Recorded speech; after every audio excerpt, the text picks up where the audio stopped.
экен. Мондай таштар сатат экен байке. Чет мамлекеттен келет экен. Кымбат 1,5 миң, жакшы таштар окшойт. Мисалы үчүн ар ким чыгарып атпайбы? Мисалы үчүн бул таш бөйрөккө пайдалуу, бул таш жүрөккө пайдалуу депчи, мисалы үчүн көп нерсе ошону. Ушул байке түшүндүрүп берди. Кандай дедиңиз байке? Эми чындап келгенде ассаламу алейкум, рахматуллахи ва баракатуху. Эң биринчиден саламдашуу ыймандын бир бөлүгү дейт. Эми бул таштарды айтканда чындап келгенде ар ким ар кандай сатат да. Жолун ачат, же болбосо бөйрөгүңдү дарылайт. Жолун болот деген маанидеги сөздөрдү айтып сатат да. Бул негизи чындап келгенде андай эмес да, туура эмес да.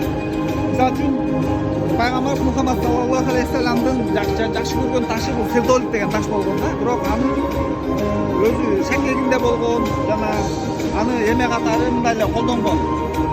Жубайларына белек катары берилип колдонгон. Бирок эч качан ал шифа берген эмес.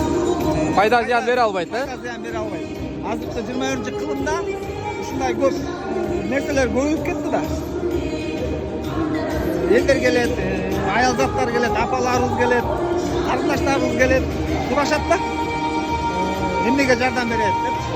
Жолунду ачабы, же болбосо менин бөйрөгүм ооруп эле, же болбосо көз тийип атат деген ниетте сурашат да. Бирок пайда зыян Алладан эч качан таш жардам бербейт. Эч качан жардам бербейт. Бул жөн эле украшение катары эле колдонуп турбайбы, эме катары эле колдонот. Булар деген илгери бизнес катары колдонуп баягы китептерди чыгарып, бизнес катары колдонгон уловка торговля деп. Сатууга, элге сатууга эме да, мындай айтканда рекламный эме да, бирок бул калчактар да бар да. Бирок антип сатыш мусулманчылыкка туура келет. Карап, чындап келгенде бир гана украшение коомчулук үчүн эле. Сиз каяктан алып келип атасыз? Булар деген бизге за границадан алып келет. Дизайнды өзүбүз создавать этебиз, кийде жасайбыз, өлкөлөрдү жасайбыз, концерттерди жасайбыз. Магазин бар негизи. Чоң ставкаларга ушундай мероприятияларга Ставкаларга чачты. Макул, Алла разы болсун. Ассаламу алейкум.